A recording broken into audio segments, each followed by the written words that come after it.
സിപിഐയുടെ എതിർപ്പ് അവഗണിച്ച് PM ശ്രീ പദ്ധതിയിൽ ചേരാനുറച്ച വിദ്യാഭ്യാസ വകുപ്പ്. കേന്ദ്ര നിബന്ധനകൾ അംഗീകരിച്ച് മറ്റ് വകുപ്പുകളും പദ്ധതികൾ നടത്തുന്നുണ്ടെന്നാണ് വിദ്യാഭ്യാസ വകുപ്പിന്റെ വാദം. നാളത്തെ മന്ത്രിസഭാ യോഗത്തിൽ CPI മന്ത്രിമാർ എതിർപ്പറിയിക്കും. PM ശ്രീ പദ്ധതി സംഘപരിവാർ അജണ്ടകൾ നടപ്പിലാക്കാനെന്നായിരുന്നു ആദ്യഘട്ടത്തിൽ LDF നിലപാട്. എന്നാൽ കോടികളുടെ ഫണ്ട് സംസ്ഥാനത്തിന് നഷ്ടപ്പെടുമെന്ന അവസ്ഥ വന്നതോടെയാണ് നിലപാട് മാറ്റിയത്. രണ്ടുവട്ടം മന്ത്രിസഭാ വിഷയം ചർച്ച ചെയ്തു.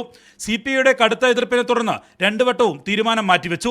LDFൽ ചർച്ച ചെയ്ത് മതി തീരുമാനമെന്നായിരുന്നു അന്ന് മുഖ്യമന്ത്രിയുടെ നിലപാട്.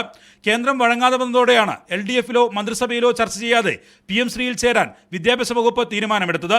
CPI വീണ്ടും എതിർപ്പുമായി രംഗത്തെത്തിയെങ്കിലും തീരുമാനത്തിൽ ഉറച്ചു നിൽക്കുകയാണ് വിദ്യാഭ്യാസ വകുപ്പ്.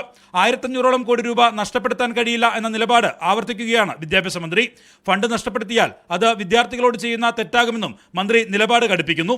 കേന്ദ്ര നിബന്ധനകൾക്ക് വഴങ്ങി CPI വകുപ്പുകളും കേന്ദ്ര പദ്ധതികൾ നടപ്പിലാക്കുന്നുണ്ടെന്നാണ് വിദ്യാഭ്യാസ വകുപ്പിന്റെ വാദം. എന്നാൽ വിഷയത്തിൽ CPIയെ പ്രകോപിപ്പിക്കേണ്ടെന്ന നിലപാടിലാണ് CPM.